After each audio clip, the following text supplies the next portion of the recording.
ITCMD, ITBI. Quem é quem na fila do pão? Para que serve cada um? ITBI, Imposto de Transmissão sobre Bens Imóveis. O que significa isso?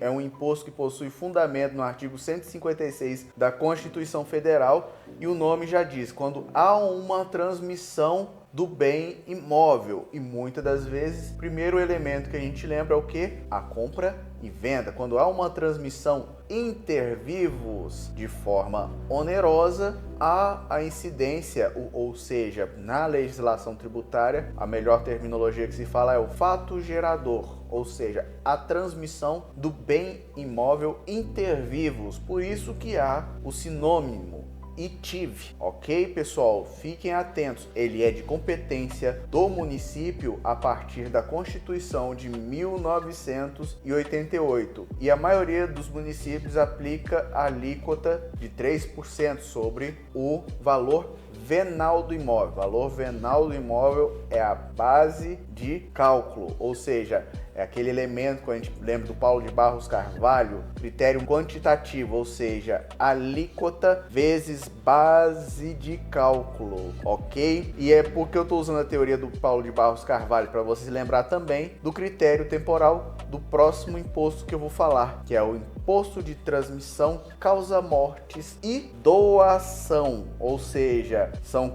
dois elementos, o critério temporal, por exemplo, a abertura da sucessão, quando causa mortes, o ITCMD, qual de competência do Estado, ou seja, quando há uma transmissão causa mortes, há uma incidência do ITCMD, cuja alíquota máxima estabelecida pelo Senado Federal é de 8%. Na maioria dos estados, a alíquota mínima é de 3%. Lembrando, dependendo dos códigos tributários estaduais, há uma isenção ou hipótese de não incidência sobre o ITCMD, principalmente quando o monte mor, que é a base de cálculo, é de baixo critério quantitativo, certo? E muita gente se preocupa pela alíquota ser de 8%, pessoal. Há países como a França, até um tempo atrás, que cobravam 50% sobre o imposto de transmissão. Ou seja, por isso que até muda o comportamento com base na legislação tributária. No caso do Brasil, muitas pessoas já estão começando a fazer holding familiar, doações de vida e outras coisas a mais. Então, lembrando que esse 8% é até pouco. Por isso que eu falo muitas vezes, quem tem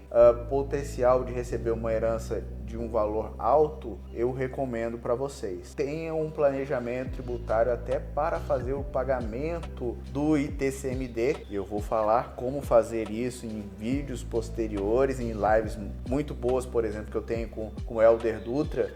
Vejam no meu canal do YouTube. E também, pessoal, lembrando, façam um bom planejamento sucessório e se orientem com o contador até para pagar esses custos de sucessão. E não é só o ITBI-CD. Lembrando que há advogado, há os emolumentos notariais e registrais, entre outros custos inerentes, e principalmente quando for o inventário judicial, que é muito caro, e principalmente que eu estou falando do estado de Goiás, que as taxas judiciárias elas são altíssimas. Estou fazendo uma crítica ao poder judiciário, mas eu só estou reportando fatos notórios. Pois bem, pessoal, ITCMD, ITBI e também há o imposto sobre a doação, ou seja, que é a transmissão graciosa ou gratuita dos bens, que muitas pessoas fazem isso como um meio de planejamento sucessório, instituindo o usufruto, e muitas das vezes ainda há incidência além da doação até na própria instituição